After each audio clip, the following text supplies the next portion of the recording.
Hati, Sandra here. Here's a short video reporting back to our house group, House of Many Eyes, around a recent trip to Spain around the Ecoener wind project.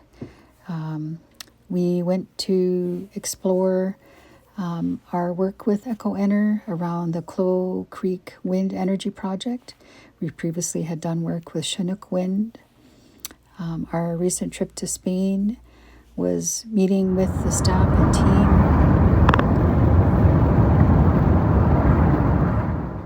having meals, learning about the importance of language, culture, and food.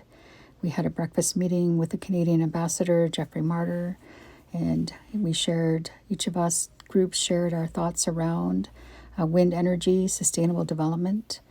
And the ambassador mentioned the importance of moving away from fossil fuels due to climate change. We gifted a book, the Wet'suwet'en history book, and their staff had already received or read the book and had some questions for us, so we did our best to answer. Then we started to make our way to Galicia and northern Spain, where their Ecoener office is located. Again, learning about the importance of history, local foods, local ecosystems, and meeting one another as a large group.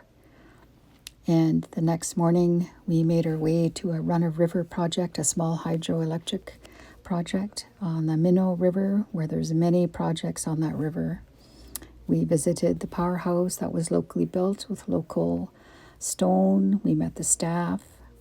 There's also a fish ladder for the trout, and how they report back to their local authorities and provide a small royalty and the pride they have in the work that they do. We met in the afternoon and had a lovely dinner at a winery and debriefed about what we witnessed and experienced that morning, and got ready for the next day, visiting another run-of-river project, this time in a park, and again managing for fish and wildlife and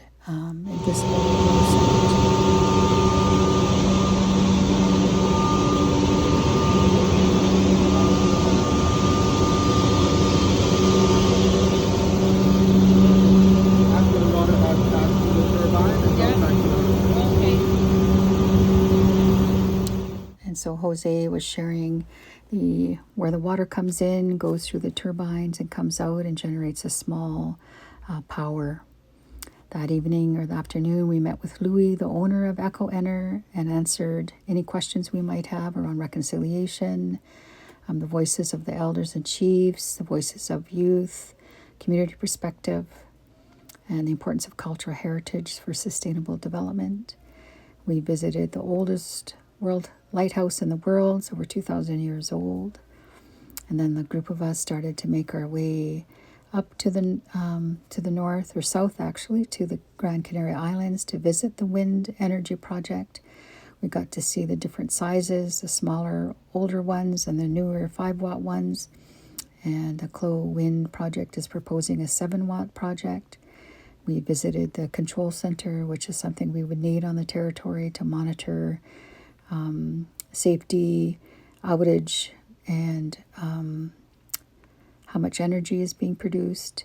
You can see here the size of the wind turbine. This is a 5-watt tower, and what's being proposed is a 7-watt tower, so it would be much larger. You could see the size of the foundation, concrete foundation, how there's cameras all around the turbine or the tower to monitor for birds, and the actual turbines slow down or stop when there's birds close by. And this project's very different than in what would be proposed for BC. And so we spent a lot of time asking lots of questions, and the staff did their best to answer the variety of questions they had for us. And that's the end of my report. What's up?